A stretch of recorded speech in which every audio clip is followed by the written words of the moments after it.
Hey guys, it's Melanie from melaniekham.com. Welcome back to my channel. Today's video, we are gonna make these quilted fabric baskets.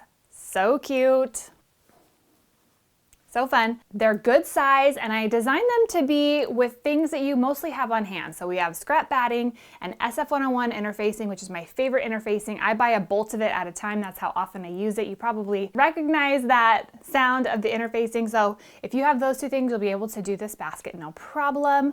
But first, if you like this video, make sure you hit that thumbs up button. That tells YouTube that my videos are good and worth sharing to more crafty people. Okay, so also written instructions are all on the blog post. So that's the first link down below. Written instructions, all the numbers, exactly what you need, all of your materials, everything's listed out there. That way you're not madly trying to jot things down with this video. I guess that's it. Let me know if you have any questions in the comment section down below. Yeah, let's jump in. I'm gonna show you how to make it. All right, here is what you need. We want 3 fat quarters. Of course, all the measurements will be on the blog post to modify this if you want to use yardage or scraps or whatever you want. And we need to prepare those. So this is going to be my binding. This is the outer fabric and then the lining. And I have quilted this one, just some wavy lines with my walking foot. So I want you to do that with the outer fabric that you pick. So here's my binding. This is my lining.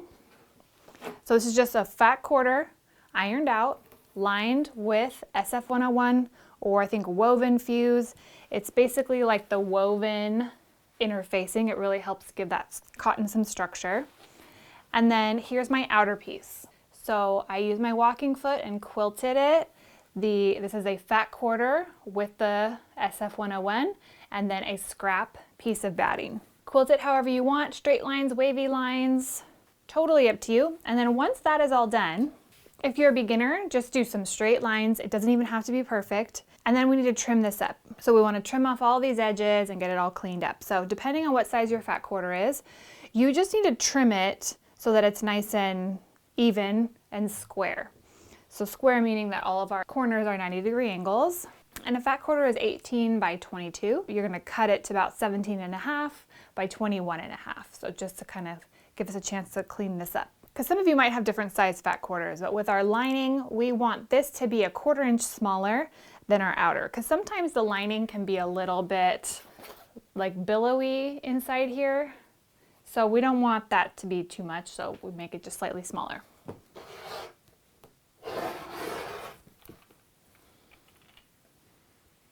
"90-degree angle.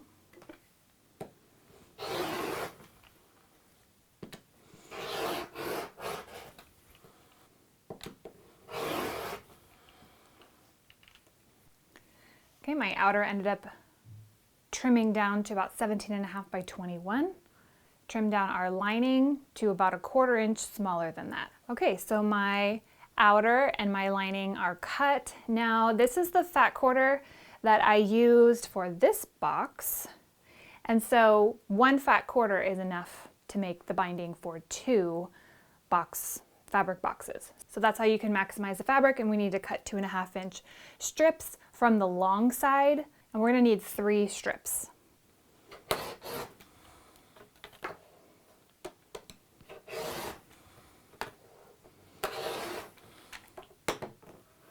Next, we will trim any selvages off of this binding and connect them long ways. So we'll connect it here and here to make 1 large strip, and we're going to do that when we go back over to the sewing machine. So just set these aside for now. So the next thing that we need to do is cut a 5-inch square from the corners of our outer piece. All right, if you have a square ruler, it's a lot easier to see it because we can just line up our 5 with our 5. But if you don't have a square ruler, that's totally fine. You can use a tape measure and make marks with a pen or marking tool of some kind. So you can get creative with how you want to cut this out depending on how many tools you have on hand. So from our outer piece, we need to cut 5-inch squares from all 4 corners.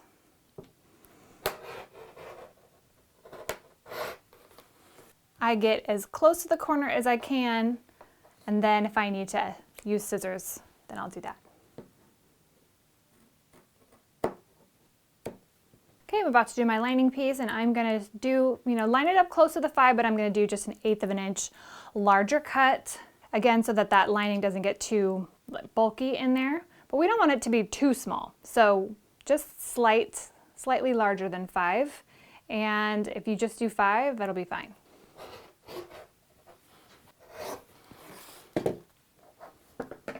All right, now this step is a lot easier if you have some of these clover clips. Pins will work fine too, but if you've got some of these, they are great.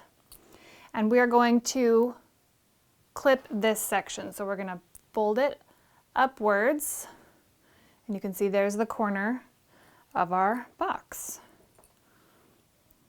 So kind of pinch it, line up those edges.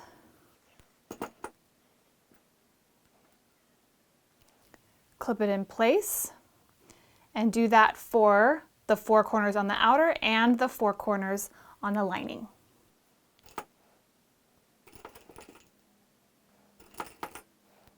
Okay, now that these are all clipped, we can take them over to the sewing machine, and we are going to sew along all of those corners at a 3/8 inch seam allowance, which is just slightly larger than 1/4 inch, slightly less than a 1/2 inch. So let's go do that. Now I still have my walking foot on my machine from when I did that outer piece. So you can keep that on there. Don't bother taking it off. Depending on your metal plate, you will see your 1/4 inch line, and then you'll probably see your 1/2 inch line. So somewhere in between there is good. You can also use your presser foot, whatever you pick, whatever seam allowance you pick, whatever's easiest for you to follow along with. Just do that on all 4 corners from both pieces. No need to backstitch because we are going to have that all sewn in. Backstitch at the end though.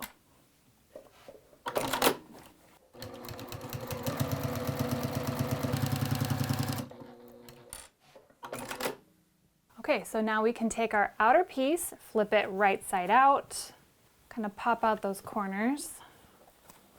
Okay, and now we can stick our lining, which is right side here, inside the box.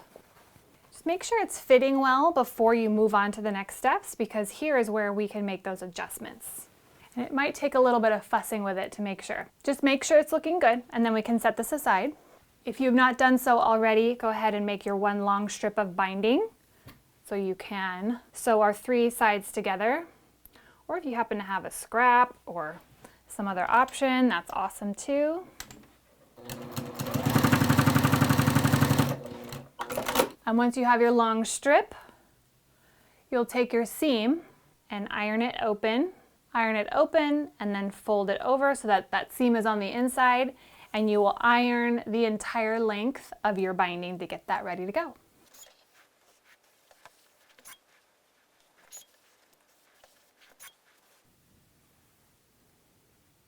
Okay, so our binding is ready to go. Set that aside, and now we're going to baste this bag. So I like to baste it because it makes putting the binding on a lot easier. Unless you are very experienced, I recommend you do this step, although it is sort of an optional step.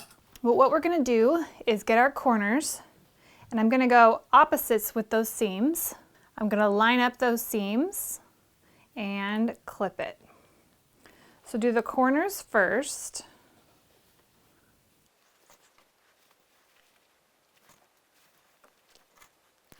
Then once all the corners are done, you want to line up the one side and kind of stretch it and pull it to make sure everything is lined up together and not wrinkled. And then find that center and clip it.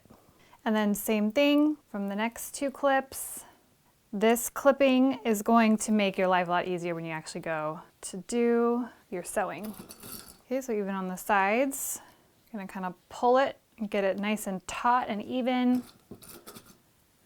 Clip it. And this is why having that walking foot on your machine still is helpful, because now we're going to be doing lots of layers.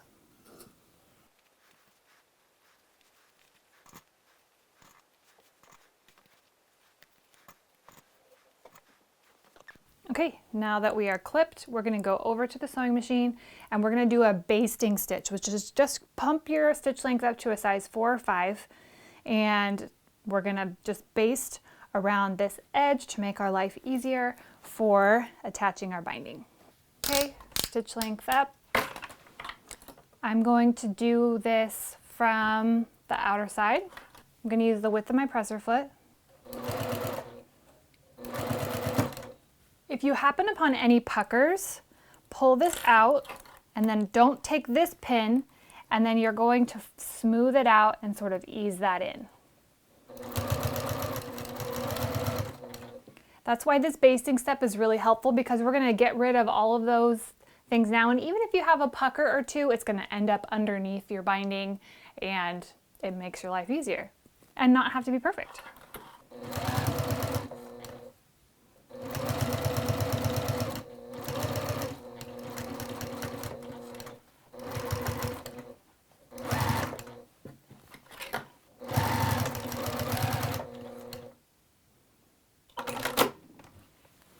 Okay, so now you're going to take your binding and we are going to line up the raw edges along the outside of our basket, and I'm going to do that along my long side because we need to leave a tail, that way we can join our ends. So leave yourself a tail. You'll have plenty of wiggle room because we want to make it easy on ourselves to be able to do that. And then you're going to clip it all the way around.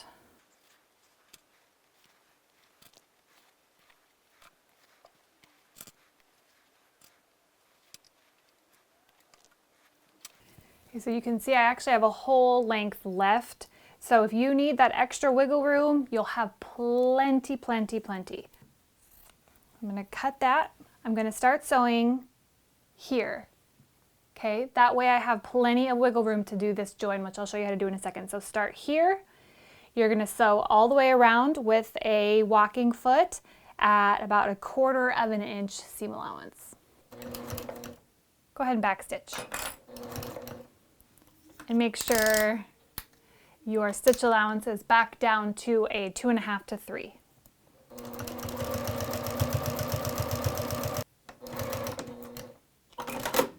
Okay, backstitch. Okay, now to do the join. Now you need a marking tool and a small ruler, or grab your big ruler. Doesn't really matter, just something where you can see a 1/4 inch seam allowance. We are going to straighten everything out. Okay, so make a mark here in the middle, and then we need this to overlap by 1/4 inch. So we see 1/4 inch here. Now I'm going to take my scissors and cut where that mark is. I'm just going to eyeball it. Okay, now we will open up this binding, place right sides together, and sew it using a 1/4 inch seam allowance.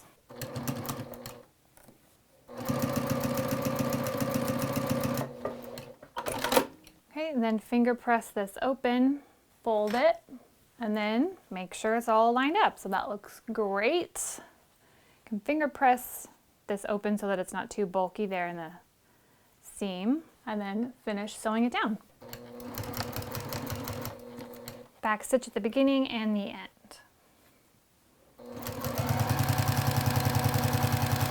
I'm going to lift up that binding and we're going to press it. Now, like I've got a little bit of my basting stitch coming through here, no big deal, you can just pick that out with a seam ripper. That is going to depend on how wide your presser foot is. I'm going to iron it.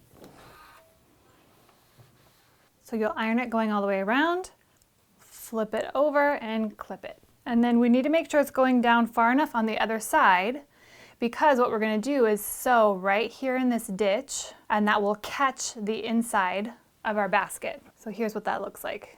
So there, teeny little stitch, you can barely even see it catching on the inside. So go ahead and iron and clip your binding into place. Okay, so we've got everything clipped. Now we're going to line up our needle so that it goes right in between this ditch where the edge of this binding is to the top of this bag, right in there. Use a coordinating thread color so that if you see some of it, it's no big deal, it's just gonna blend right in. And then I want you to go a little ways and then flip it over and make sure you're catching that back side. All right, double check it, looking good. So continue doing this all the way around.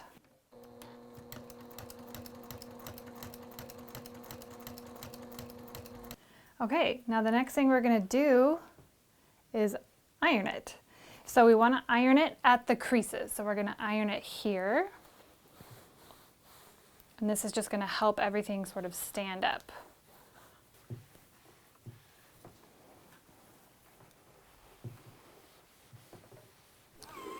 Okay, so we iron the base, and then we're going to iron our corners. Okay, so just use your finger.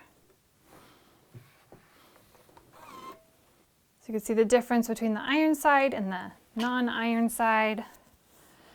Just kind of helps it. We didn't use any crazy interfacing for this. I wanted this to be something where you could just, you had all the stuff on hand. So then there you go. Your fabric box is complete.